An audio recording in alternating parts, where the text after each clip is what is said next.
नमस्कार दोस्तों, मैं बिरजेश कुमार और आप देख रहे हैं लाइब्रेरी करियर, जहां लाइब्रेरी साइंस से जुड़ी हर नई, सही और विश्वसनीय जानकारी मिलती है। आज इस वीडियो में बात करने वाले हैं डीआरडीओ के थ्रू जो वैकेंसी आई थी अप्रेंटिसशिप के लिए, यानी ग्रेजुएट अप्रेंटिसशिप, डिप्लोमा अप्रेंटिसशिप और आईटीआई अप्रेंटिसशिप। इससे रिलेटेड वीडियो मैंने बनाया था और आप लोगों ने बहुत अच्छी तरीके से देखा है। लगभग 1500 व्यू आया है। इसके लिए बहुत बहुत धन्यवाद कि आप लोगों ने इस चैनल पर विश्वास करके वीडियो देखा है। और बहुत सारे कैंडिडेट का कमेंट भी आया था कि सर एप्लीकेशन फॉर्म फिल करने का वीडियो बनाएं। कैसे एप्लीकेशन फॉर्म फिल करना है, क्या प्रोसेस है, तो यह डिटेल जानकारी आज इस वीडियो में हम बताने वाले हैं। बाकी डिटेल जानकारी, बहुत सारे स्टूडेंट का यह भी कमेंट था कि सर वेबसाइट ओपन नहीं हो रहा है। तो मैं आपको बता दूं कि 10 बजे से लेकर 5 बजे के बीच में आप वेबसाइट को खोलेंगे तो वेबसाइट श्योर ओपन हो जाएगा, यानी खुल जाएगा और आप वहाँ पे पहुँच सकते हैं जहाँ पे फॉर्म है। अब आपको कैसे आना है, ये देखिए हमने खोल कर रखा है और मैं आपको स्टेप बाय स्टेप बताऊँगा। इसको मैं हटा देता हूँ। सबसे पहले आपको आना है गूगल में। यहाँ पे गूगल में डीआरडीओ वैकेंसी 2026 लिख देना है। यहाँ पे दिखाई दे रहा है आपको। अब नीचे आएँगे तो यहाँ पे वैकेंसी दी हुई है। सबसे पहले आपको दिखाते हैं, यहाँ पे हमने लिखा है क्या है, डीआरडीओ वैकेंसी 2026। अब इसको स्क्रॉल करके नीचे आएँगे, यहाँ पे पहला लिंक मिलेगा डीआरडीओ वैकेंसी का। इस वाले लिंक पे आपको क्लिक करना है। यहाँ पे इस पे मैं क्लिक करता हूँ। ऐसे जैसे ही क्लिक किए हैं कुछ इस तरह से दिखाई देगा। इसके बाद स्क्रॉल करके नीचे आएँगे। यहाँ पे सेकंड पॉइंट में आपको दे रहा है INMAS दिल्ली इनवाइट्स एप्लीकेशन करके। इसमें आप नीचे आएँगे तो यहाँ पे व्यू करके दे रहा है। यहाँ पे व्यू एप्लीकेशन फॉर्म फिल करने की अंतिम तिथि है 24 अप्रैल 2026 और स्टार्टिंग डेट 30 मार्च से ही शुरू है। एप्लीकेशन फॉर्म ऑफलाइन फिल करना है और उसके बाद सेंड करना है। इस बात को ध्यान में रखना है आपको। तो ये व्यू पे मैं क्लिक कर रहा हूँ, आप इसी पे क्लिक करना है। यहाँ पे व्यू पे हम जैसे क्लिक किए हैं तो इस तरह से अगला विंडो हमारा आ गया है जो स्क्रीन पे आपको दिखाई दे रहा है। अब नीचे आप स्क्रॉल करके आएंगे, यहाँ पे आते हैं तो यदि आपको एडवर्टाइजमेंट डाउनलोड करना है तो यहाँ पे व्यू वाले लिंक पे क्लिक करना है और एप्लीकेशन फॉर्म डाउनलोड करना है तो इस वाले लिंक पे क्लिक करना है। यह मैं वीडियो क्यों भरते हुए दिखा रहा हूँ, यानी कि डायरेक्ट वेबसाइट से मैं क्यों दिखा रहा हूँ कि बहुत सारे स्टूडेंट का कमेंट आया था कि सर वेबसाइट चल ही नहीं रहा है। तो इसलिए मैं आपके सामने ही इस वेबसाइट पे आकर आपको दिखा रहा हूँ कि वेबसाइट कैसे चलेगा। तो इसके बाद यहाँ पे व्यू में एप्लीकेशन फॉर्म पे क्लिक करता हूँ और एप्लीकेशन फॉर्म आपको डाउनलोड करता हूँ। तो जैसे हम व्यू एप्लीकेशन फॉर्म पे क्लिक किए हैं इस तरह से आपके पास, आप फर्स्ट टाइम डाउनलोड कर रहे हैं तो उस दूसरी आएगा। हमने पहले से डाउनलोड करके चेक कर लिया है, फिर भी एक बार और आपके सामने ही डाउनलोड कर देता हूँ। अब ये डाउनलोड हमारा हो गया। अब ये डाउनलोड को हमने कर लिया ओपन। ये देखिए ये एप्लीकेशन फॉर्म हमारा आ गया। यहाँ पे दिखाई दे रहा होगा आपको। थोड़ा सा इसको मैं छोटा कर दूँ, बहुत बड़ा है। पूरी आपको डिटेल जानकारी नहीं दिखेगी। इसको हम थोड़ा सा शॉर्ट कर देते हैं।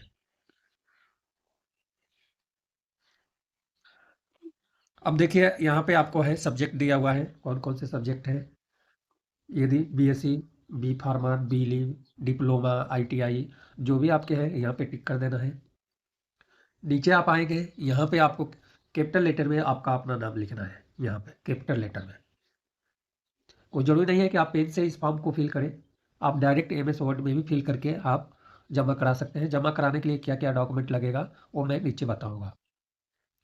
अप्रेंटिसशिप कैटेगरी दिया है, कैटेगरी सब्जेक्ट या ट्रेड ऑफ स्पेशलाइजेशन या स्पेशलाइजेशन ही है। तो यदि आप ग्रेजुएट बेस पे अप्लाई करना चाहते हैं तो ग्रेजुएट वाले पे टिक कर देंगे। यदि डिप्लोमा बेसिस पर अप्लाई करना चाहते हैं तो डिप्लोमा वाले पे टिक करेंगे और आईटीआई बेसिस पर अप्लाई करना चाहते हैं तो आईटीआई बेसिस पे टिक करना है। यहाँ आपको फोटो, अपना सेल्फ अटेस्टेड फोटो आपको अटैच करना है। नीचे पूछ रहा है एनएटीएस रजिस्ट्रेशन या इनरोलमेंट नंबर। यह नंबर आपको कहाँ पे मिलेगा, तो इस नंबर के लिए आपको यूट्यूब में जाना है। यूट्यूब सर्च करना है। यूट्यूब में, हाँ मैं बता रहा था एनएटीएस रजिस्ट्रेशन के लिए आपको क्या करना है। यूट्यूब पे बहुत सारे वीडियो पड़ा हुआ है, NATS how to registration NATS या एनएटीएस पर रजिस्ट्रेशन कैसे करें। यूट्यूब में जैसे सर्च करेंगे आपको आ जाएगा डिटेल, और डिटेल आ जाएगा, रजिस्ट्रेशन का वीडियो आ जाएगा। उस वीडियो को देखकर यदि आप नए हैं तो आप उस वीडियो को देख सकते हैं। मैंने भी एक वीडियो बनाया है, एक या दो वीडियो बनाया है रजिस्ट्रेशन प्रोसेस का, लेकिन हमारे पास बहुत सारे वीडियो हमने अपलोड किया है। वो वीडियो आपको मिले या ना मिले और किस नोटिफिकेशन में, यानी कौन से वीडियो है, क्योंकि मैं सेपरेट एनएटीएस रजिस्ट्रेशन का नहीं बनाया, एप्लीकेशन फॉर्म फिल करते हुए बनाया हूँ, तो वो वीडियो भी आप देख सकते हैं। और वो वीडियो नहीं मिलता है तो यूट्यूब में आप सर्च कीजिए, आपको बहुत अच्छी जानकारी मिल जाएगी। नीचे आते हैं तो यहाँ पे दिया है फादर नेम, जो आपको यहाँ पे कैपिटल लेटर में जो भी है आपको लिखना है इस रो में, यहाँ से लेकर यहाँ तक। इसके बाद जेंडर मेल फीमेल जो भी है यहाँ पे लिख दें, मेल फीमेल जो है। Category AC ST OBC general जो भी है यहाँ पे लिखना है। आपका आधार कार्ड नंबर यहाँ पे रहेगा, जो आपके आधार कार्ड है।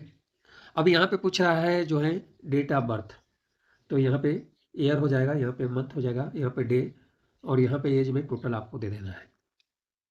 यहाँ पे कोरोस्पोंडिंग एड्रेस ये होता है, जैसे मैं उत्तर प्रदेश का रहने वाला हूँ और राजस्थान में सर्विस कर रहा हूँ, और हम चाहते हैं कि हमारी सारी इस वैकेंसी से रिलेटेड जानकारी राजस्थान में जहाँ पे मैं रह रहा हूँ वहाँ पे आए, तो मैं यहाँ पे राजस्थान का एड्रेस दूंगा, उसको बोलते हैं कोरोस्पोंडिंग एड्रेस। और परमानेंट एड्रेस वो एड्रेस होता है जहाँ पे आपका जन्म हुआ है। इसके बाद नीचे आना है, यहाँ पे लिखना है मोबाइल नंबर, यहाँ पे लिख रहे हैं जीमेल आईडी, इजीली तरीके से आप लिख सकते हैं।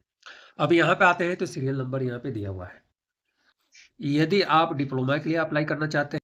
अब यहाँ पे बात करें तो यहाँ पे सीरियल नंबर दिया है, यहाँ पे एग्जामिनेशन या डिग्री जो भी आप बिलीव है बिलीव लिखेंगे, डिप्लोमा है डिप्लोमा लिखेंगे, और यहाँ पे यूनिवर्सिटी का नाम यहाँ पे आ जाएगा, सब्जेक्ट, पासिंग ईयर कब आपने पास हुआ है, यहाँ पे आ जाएगा जो है मार्क्स, कितना मार्क्स आपको मिला है, और यहाँ पे आ जाएगा डिवीज़न।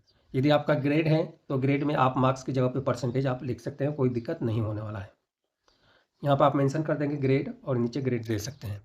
फिर से यहाँ पे दूसरा है सीरियल नंबर, और इसमें इस तरह से आप डिटेल जानकारी भर सकते हैं दूसरे में भी। ये ध्यान रखना है कि इसमें जो क्वालिफिकेशन मांग रहा है ना, जिस पद के लिए अप्लाई कर रहे हैं ना, उसी पद का आपको क्वालिफिकेशन देना है। ये नहीं सोचे कि आप 10वीं का भरे, 10वीं का भरे, 12वीं का भरे, बीए का भरे, बीलिप का भरे, तो इतना कॉलम इसमें है ही नहीं। जब इतना कॉलम नहीं है तो भरना नहीं है, लेकिन डॉक्यूमेंट आपको सारे लगाना है। अब नीचे यहाँ पे जो है नीचे आएगा, यहाँ पे कैंडिडेट का सिग्नेचर। अब यहाँ पे लिस्ट ऑफ इंक्लोज, यहाँ पे प्लेस दे देना है, यहाँ पे डेट दे देना है, जहाँ प्लेस मतलब अपना स्थान, जहाँ से आप फॉर्म भर रहे हो वो स्थान दे दें, कोई दिक्कत नहीं है, डेट दे दें। अब यहाँ पे जो डॉक्यूमेंट अपलोड करना है ना, आपको सारे डॉक्यूमेंट अपलोड करना है जो आपके पास क्वालिफिकेशन है। समझ में आ गया? जैसे आपके पास हाई स्कूल है, हाई स्कूल का डॉक्यूमेंट, इंटर का, बीए, यदि बीएससी है तो बीएससी, यानी जो भी डॉक्यूमेंट है उसकी फोटो कॉपी आपको लगाना है, वो भी सेल्फ अटेस्टेड करके। अब यहाँ पे एप्लीकेशन जो है सबमिटेड टाइप और फॉर्मेट लिखा है, तो आपको यहाँ पे मैं पहले बताया था कि आपको एप्लीकेशन फॉर्म फिल करने के लिए आप एमएस ऑफिस में भर सकते हैं, तो इसमें जो लिखा हुआ है ना कि आप अपने हैंड राइटिंग में ही एप्लीकेशन फॉर्म को फिल करें। यदि आप अपने हैंड राइटिंग में एप्लीकेशन फॉर्म नहीं फिल करते हैं तो आपका एप्लीकेशन फॉर्म रिजेक्ट कर दिया जाएगा। इस बात को ध्यान में रखना है, और यहाँ पे आपका साइन होगा, इस यहाँ पे आपको अपना साइन कर देना है। इस तरह से आप एप्लीकेशन फॉर्म फिल कर सकते हैं। इतना बड़ा एप्लीकेशन फॉर्म नहीं है कि जो आप फिल ना कर सके। अब मैं लेकर चलता हूँ और डिटेल जानकारी के लिए नोटिफिकेशन आपको डाउनलोड करके थोड़ा सा मैं उसमें बताना चाहता हूँ, क्योंकि जिस दिन मैं वीडियो बनाया था उस दिन मेरे पास टाइम बिल्कुल भी नहीं था और मैं कैसे कैसे वीडियो बना दिया था।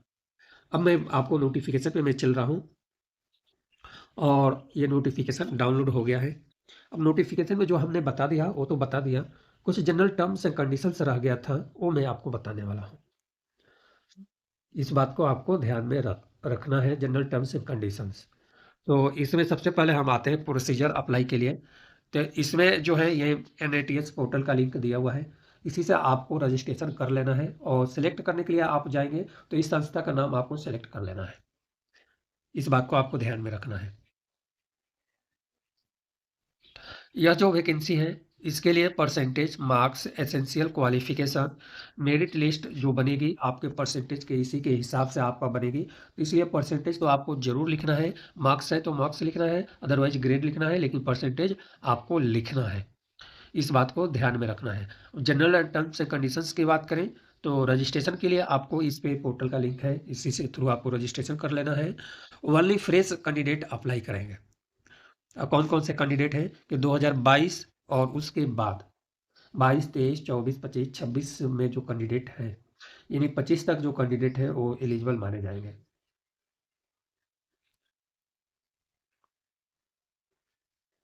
इस बात को ध्यान में रखना है। इसके अलावा जो है और जो डिटेल क्वालिफाइड मार्क्स में जो कैंडिडेट रेगुलर बेसिस पे क्वालिफिकेशन किया है वही कैंडिडेट एलिजिबल हैं। यदि आप डिस्टेंस बेसिस पे क्वालिफिकेशन लिए हैं तो आप एलिजिबल नहीं माने जाएंगे। इस बात को भी ध्यान रखना है।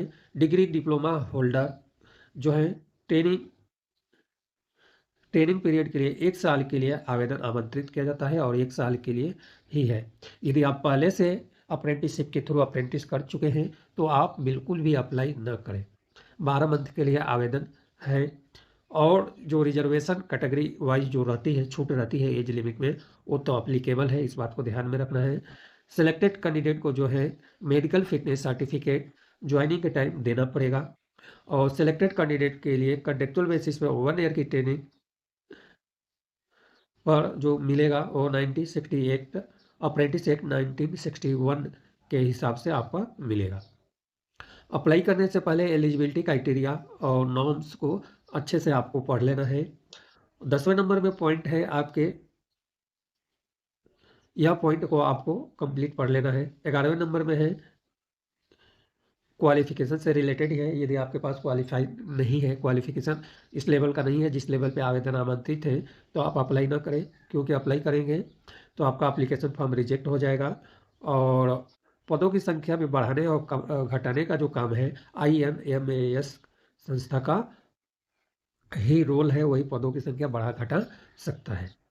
इसके बाद जो है एप्लीकेशन फॉर्म जो है कोई टीए नहीं है सिलेक्टेड कैंडिडेट को। अप्रेंटिसशिप जो है में यदि आपका सिलेक्शन होता है तो आपके रहने के लिए रूम की सुविधा इस संस्था के द्वारा नहीं प्रोवाइड किया जाएगा और न ही ट्रांसपोर्ट प्रोवाइड किया जाएगा। इस बात को भी आपको ध्यान रखना है। तो यही डिटेल जानकारी बताना था। बाकी कोई डाउट है, कोई समस्या है तो यहाँ पे जीमेल आईडी दिया है, इस जीमेल आईडी पे आपको बात कर लेना है और फोटो अपना जरूर चिपकाना है। और मैं ट्राई करूँगा कि यह लिंक आपको, यहाँ से मैं यह लिंक आपको दे दूँ वीडियो के डिस्क्रिप्शन में, जिससे कि आपको जो आपका रहेगा एप्लीकेशन फॉर्म, यदि वेबसाइट ओपन नहीं हो रहा है उस समस्या का समाधान हो जाए, आप डायरेक्ट इसी पॉइंट पे आएंगे और एक क्लिक पे आपका एप्लीकेशन फॉर्म व्यू हो जाएगा, यानी ओपन हो जाएगा और आप अप्लाई कर पाएंगे। वीडियो अच्छा लगता है तो वीडियो को लाइक जरूर करें, चैनल को सब्सक्राइब नहीं किए हैं तो सब्सक्राइब करें। नोटिफिकेशन जो है फेसबुक पेज पे शेयर किया जाता है, फेसबुक पेज से अभी तक नहीं जुड़े हैं तो जुड़ सकते हैं। धन्यवाद, मिलते हैं अगले वीडियो में लाइब्रेरी करियर चैनल पर।